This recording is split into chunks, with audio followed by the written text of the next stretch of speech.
नमस्कार, मैं हूं सत्यपाल और आप देख रहे हैं CWB हिंदी न्यूज।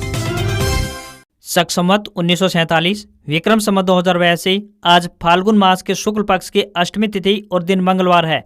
तदनुसार अंग्रेजी तारीख 24 फरवरी सन 2026। सबसे पहले आज की सुर्खियां। तुरंत ईरान छोड़े भारतीय नागरिक, तेहरान पर अमेरिकी हमले के खतरे के बीच भारत सरकार की एडवाइजरी जारी। 27 फरवरी को भिवानी में लगेगा जॉब फेयर, चयनित युवाओं को मिलेगा अच्छा मानदेय। आधार यूजर्स के लिए नई अपडेट, अब घर बैठे ही चेंज कर पाएंगे अपना नाम और एड्रेस। हरियाणा बजट सेशन, 3 घोटालों पर सरकार घेरी, कांग्रेसियों को वॉकआउट। CBSE बोर्ड की 12वीं कक्षा की आंसर शीट्स डिजिटल मोड में होगी चेक, राष्ट्रीय शिक्षा नीति के तहत अहम बदलाव। अब छत पर लगाएं सोलर पैनल, बिजली बिल जीरो के साथ केंद्र व हरियाणा सरकार दे रही है सब्सिडी। खाटू श्याम मेले के लिए कुरुक्षेत्र व दिल्ली से चलने जा रही है स्पेशल ट्रेनें। पानीपत रिफाइनरी में सुरक्षा बलों पर पथराव, मजदूरों ने गाड़ियां तोड़ी, CISF ने हवाई फायर किए, 1.5 घंटे माहौल रहा तनावपूर्ण। IDFC फर्स्ट बैंक का शेयर 16% गिरकर 70 रुपये पर आया। 590 करोड़ रुपए के फ्रॉड के बाद गिरावट, हरियाणा सरकार के खातों में गड़बड़ी हुई। हरियाणा CET 2025 डिटेल्स रिजल्ट अब तक नहीं, मेरिट को लेकर 8 लाख युवा परेशान। और T20 वर्ल्ड कप में वेस्टइंडीज ने सुपर 8 मुकाबले में जिम्बाब्वे को 107 रन से हराया। हेटमायर पावेल की 50, टूर्नामेंट के एक मैच में सबसे अधिक छक्के लगे। आज से होलाष्टक प्रारंभ होने जा रहा है। होली से 8 दिन पहले का समय, जिसे शुभ कार्यों के लिए वर्जित माना जाता है, इसी दिन यानी आज से प्रारंभ हो रहा है। वहीं इसके अलावा आज मासिक दुर्गाष्टमी भी है, यानी देवी दुर्गा को समर्पित यह मासिक व्रत आज है।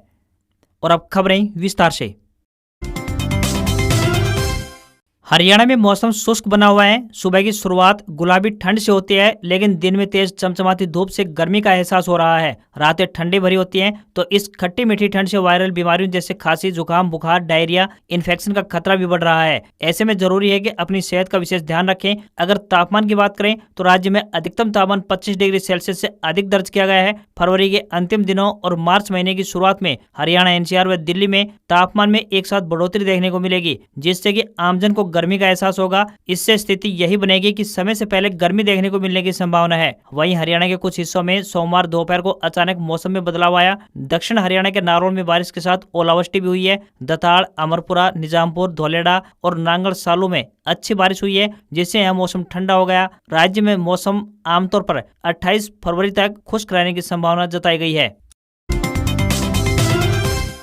हरियाणा विधानसभा में सोमवार को बजट सत्र का दूसरा दिन रहा। दोपहर 2 बजे प्रश्नकाल के साथ कार्यवाही शुरू हुई, जो कि 4 घंटे तक चली। विपक्ष ने IDFC फर्स्ट बैंक में 590 करोड़ रुपए के घोटाला होने की बात कहकर जमकर हंगामा किया। इसे लेकर CM नायब सिंह सैनी और नेता प्रतिपक्ष भूपेंद्र सिंह हुड्डा में भी बहस हुई। हंगामे के बीच कांग्रेस विधायकों ने सदन से वॉकआउट किया, हालांकि कुछ देर बाद वापस लौट आए। शाम 5 बजे गवर्नर एड्रेस पर चर्चा शुरू हुई। इस दौरान कांग्रेस के थानेसर विधायक अशोक अरोड़ा ने धान और रोहतक टेलीकॉम घोटाले का जिक्र किया। उन्होंने हरियाणा कौशल रोजगार निगम यानी HKRN को बंद करने की सलाह भी दी। कहा, ये युवाओं के साथ सबसे बड़ा अन्याय है। इस पर मंत्री कृष्ण बेदी बीच में कूदे। उन्होंने कहा कि कांग्रेस अपने गिरेबा में झांके। कांग्रेस सरकार में इलाकावाद तो छोड़ो, गोत्र के आधार पर नौकरी मिलती थी। वहीं डबवाली से INLD विधायक आदित्य देवलाल ने परिवार पहचान पत्र यानी PPP का मुद्दा उठाया। कहा कि इसमें बड़ी लापरवाही की जा रही है। जो लोग पात्र हैं उन्हें भी सरकारी योजनाओं से बाहर का रास्ता दिखाया जा रहा है। बुढ़ापा पेंशन इसका सबसे बड़ा उदाहरण है। अशोक अरोड़ा ने कहा कि हरियाणा में बहुत बड़ा धान घोटाला हुआ है।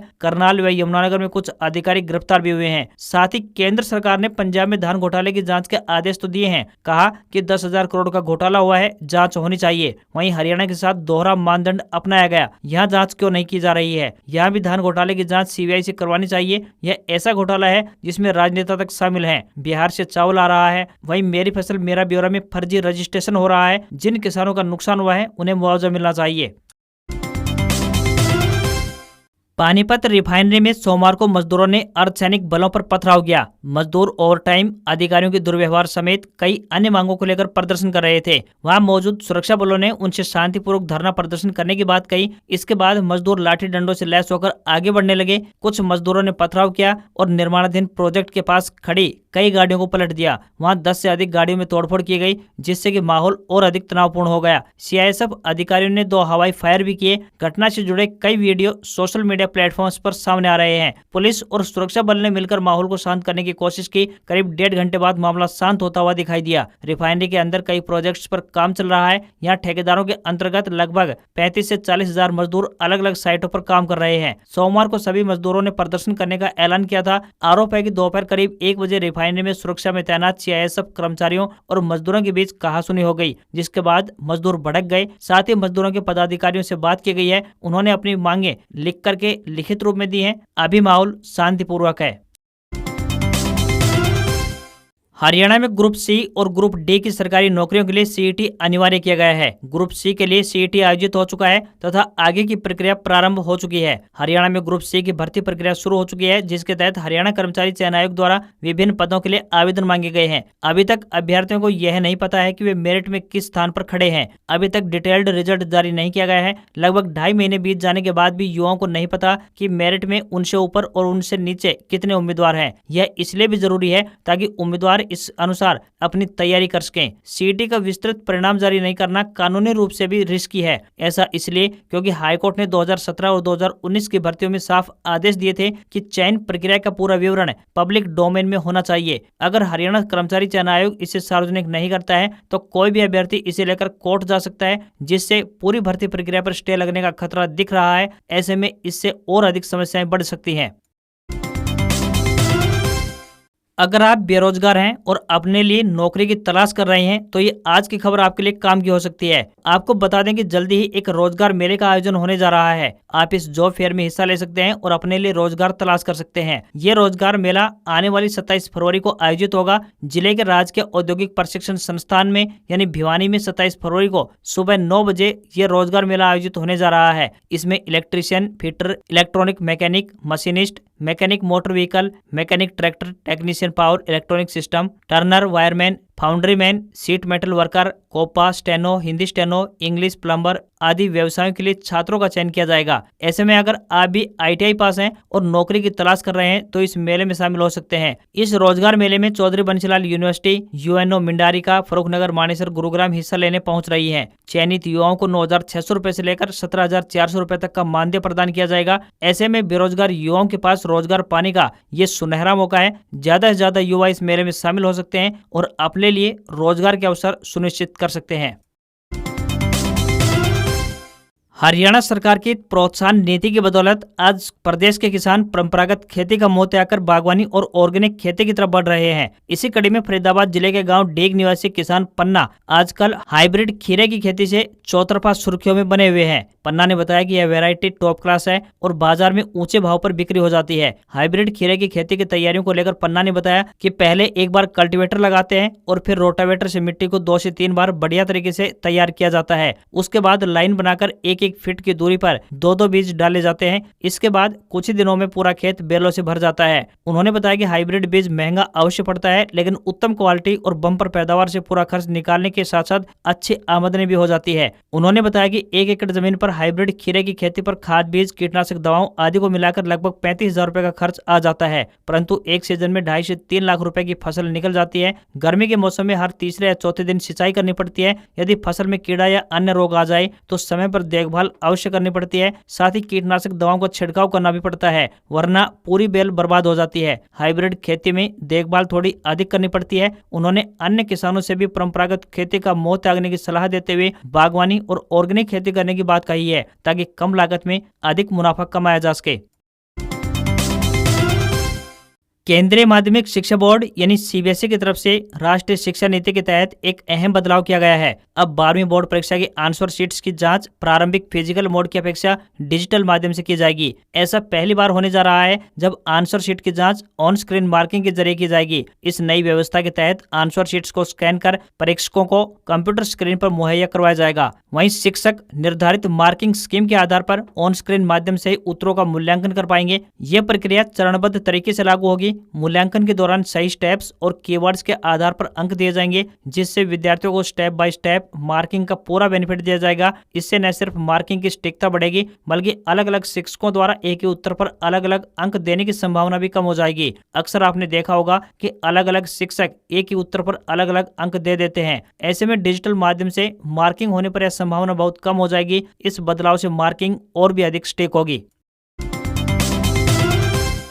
IDFC फर्स्ट बैंक के शेयर 23 फरवरी को 16% गिरकर 70 रुपए 9 पैसे के भाव पर बंद हुए। बैंक की चंडीगढ़ ब्रांच में 590 करोड़ रुपए का फ्रॉड सामने आने के बाद शेयर गिरे हैं। ये फ्रॉड हरियाणा सरकार से जुड़ी संस्थाओं के बैंक खातों में अनाधिकृत ट्रांजैक्शन के जरिए किया गया है। जितने का ये फ्रॉड है वह बैंक के तीसरी तिमाही के मुनाफे यानी 503 करोड़ रुपए से भी अधिक है। वित्त मंत्री निर्मला सीतारमण के साथ एक ज्वाइंट प्रेस कॉन्फ्रेंस में RBI गवर्नर संजय मल्होत्रा ने कहा कि हम इस घटनाक्रम पर नजर रख रहे हैं, सिस्टम में कोई दिक्कत नहीं है। मामला सामने आते ही IDFC फर्स्ट बैंक ने चंडीगढ़ ब्रांच के 4 अधिकारियों को तुरंत प्रभाव से सस्पेंड कर दिया है। इसके अलावा पुलिस में शिकायत दर्ज करवाई गई है। बैंक को हरियाणा सरकार के एक खास विभाग से अपना खाता बंद करने और फंड को दूसरे बैंक में ट्रांसफर करने की रिक्वेस्ट मिली थी। इस प्रोसेस के दौरान खाते में मौजूद बैलेंस और बताई गई रकम के बीच कुछ गड़बड़ी पाई गई। शुरुआती इंटरनल रिव्यू के आधार पर पता चला है कि ये मामला सिर्फ हरियाणा सरकार से जुड़े उन खास खातों तक सीमित है जो चंडीगढ़ की इस ब्रांच से ऑपरेट किए जा रहे थे। चंडीगढ़ ब्रांच के दूसरे ग्राहकों पर इसका कोई असर नहीं है। वहीं फोरेंसिक ऑडिट तक शेयर पर दबाव बना रह सकता है। हरियाणा से खाटू श्याम धाम पर आयोजित वार्षिक फाल्गुनी मेले में जाने वाले श्रद्धालुओं को उत्तर पश्चिमी रेलवे ने बड़ी सौगात दी है। इस अवसर पर श्रद्धालुओं की अतिरिक्त भीड़ भाड़ को देखते हुए भारतीय रेलवे ने 2 जोड़ी अनारक्षित स्पेशल ट्रेनों के संचालन का ऐलान कर दिया। इन ट्रेनों के संचालन से कई जिलों से खाटू श्याम जाने वाले श्रद्धालुओं को सीधी राहत पहुंचेगी। कुरुक्षेत्र फुलेरा स्पेशल ट्रेन अब 23 से 28 फरवरी तक कुरुक्षेत्र से रात 11:30 बजे रवाना होकर अगले दिन सुबह 8 बजे फुलेरा पहुंचेगी। इसी तरह वापसी में फुलेरा कुरुक्षेत्र स्पेशल ट्रेन 24 फरवरी यानी आज से 1 मार्च तक फुलेरा से सुबह 9:50 पर रवाना होकर रात 8 बजे कुरुक्षेत्र आगमन करेगी। बीच रास्ते में यह ट्रेन दोनों दिशाओं में कैथल, नरवाना, जींद, रोहतक, अस्तलबोहर, झज्जर, रेवाड़ी, कुंड, अटेली, नारनौल, डाबला, नीम का थाना, कांवट, श्री माधोपुर, रिंगस और रेनवाल स्टेशनों पर ठहराव करेगी। वहीं एक अन्य ट्रेन की बात करें तो फुलेरा दिल्ली सराय स्पेशल ट्रेन 24 फरवरी यानी आज से 1 मार्च तक फुलेरा से सुबह 11:40 पर रवाना होकर शाम 6:05 पर दिल्ली सराय आगमन करेगी। इसी तरह वापसी में दिल्ली सराय फुलेरा 24 फरवरी से 1 मार्च तक दिल्ली सराय से शाम 7:10 पर रवाना होकर रात 2:30 बजे रिंगस पहुंच जाएगी। दोनों ही ट्रेनें अनारक्षित रहेंगी, यानी ऐसे में यात्री सामान्य टिकट लेकर खाटू श्याम की यात्रा आरामदायक बना सकेंगे। प्रधानमंत्री सूर्य घर बिजली योजना के तहत आमजन के लिए एक अच्छी खबर है। इस योजना के तहत घरों की छतों पर सोलर पैनल लगवाने के लिए केंद्र और राज्य सरकार की ओर से सब्सिडी राशि का लाभ दिया जा रहा है। यह योजना सस्ती, स्वच्छ और मुफ्त बिजली प्रदान करने का माध्यम बनी हुई है। इस योजना का उद्देश्य प्रत्येक घर को सौर ऊर्जा से जोड़कर ऊर्जा आत्मनिर्भरता बढ़ाने और बिजली बिल कम करना है। इस योजना के तहत गरीब और मध्यम वर्गीय परिवार घरों की छतों पर सोलर पैनल लगवाकर अपनी जरूरत की बिजली खुद उत्पन्न कर सकेंगे। यदि उत्पादित बिजली खपत से अधिक हो जाती है तो अतिरिक्त यूनिट ग्रिड में जमा होती है और नेट मीटरिंग के माध्यम से उपभोक्ता को क्रेडिट भी मिलता है। इससे बिजली बिल शून्य या बहुत कम हो सकता है। 2 किलोवाट का सोलर सिस्टम हर रोज 8 से 10 यूनिट बिजली उत्पन्न करता है, जिससे मासिक खपत लगभग 300 यूनिट मिलती है। आपको बता दें कि 2 किलोवाट तक 60,000 रुपए और 3 किलोवाट या फिर उससे अधिक पर 78,000 रुपए की सब्सिडी राशि का लाभ हरियाणा व केंद्र सरकार की तरफ से मिलता है। आधार कार्ड, चाहे आपको स्कूल में एडमिशन लेना हो या फिर किसी बैंक में अकाउंट ओपन करवाना हो, सभी के लिए एक जरूरी डॉक्यूमेंट बन गया है। अगर आपके पास आधार कार्ड नहीं है तो आप किसी भी सरकारी योजना का लाभ सीधे सीधे नहीं उठा सकते। इतना महत्वपूर्ण डॉक्यूमेंट होने के बाद भी इसमें कई प्रकार की गलतियां देखने को मिलती हैं। आज हम आपको आधार के एक ऐसे ऐप के बारे में जानकारी देने वाले हैं जिसका इस्तेमाल करके आप काफी आसानी से अपने मोबाइल नंबर या फिर एड्रेस को अपडेट कर सकते हैं। अब आपको इसके लिए लंबी लाइनों में लगने की आवश्यकता नहीं है। UIDAI की तरफ से एक नया आधार ऐप लॉन्च कर दिया गया है। इस ऐप के जरिए आप वे सभी काम घर बैठे कर सकते हैं जिनके लिए अभी तक आपको आधार सेंटर जाने की आवश्यकता पड़ती थी। इसी वजह से आधार ऐप को 1 महीने से कम समय में 1.4 करोड़ से अधिक लोगों ने डाउनलोड कर लिया है। नए आधार ऐप का सबसे बड़ा फायदा ये है कि अब आपको फिजिकल कार्ड साथ रखने की भी आवश्यकता नहीं है। अगर आपका आधार कार्ड पुराना है या फिर एड्रेस में किसी प्रकार की कोई मिस्टेक है तो ऐसे में आप काफी आसानी से इसे घर बैठे ही ठीक कर सकते हैं। आप इस ऐप के जरिए काफी आसानी से घर बैठे ही मोबाइल नंबर को भी अपडेट कर पाएंगे। इसके लिए भी आपको माय आधार ऐप को ओपन करना होगा और मोबाइल नंबर अपडेट ऑप्शन को सिलेक्ट करना होगा। अगर आप अपने लिए नौकरी तलाश रहे हैं तो आपको बता दें कि electronics and mechanical engineer corps द्वारा लोअर डिवीजन क्लर्क यानी एलडीसी के पदों पर भर्ती के लिए आवेदन मांगे गए हैं। जो भी उम्मीदवार इन पदों के लिए इच्छुक हैं वे अपने आवेदन भारतीय डाक के माध्यम से भेज सकते हैं। महिला व पुरुष दोनों वर्गों के उम्मीदवार इन पदों के लिए अप्लाई कर सकते हैं। इन पदों के लिए उम्मीदवार 12वीं पास होने चाहिए तथा कंप्यूटर पर अंग्रेजी टाइप में 35 शब्द प्रति मिनट जबकि हिंदी टाइप में 30 शब्द प्रति मिनट की गति होनी चाहिए। किसी भी वर्ग के उम्मीदवारों को कोई भी आवेदन शुल्क नहीं देना है। न्यूनतम आयु 18 वर्ष और अधिकतम आयु 25 वर्ष तय की गई है। आवेदन करने की अंतिम तिथि 27 फरवरी है। सैलरी 19,900 रुपए से लेकर 63,200 रुपए पर मंथ मिलेगी।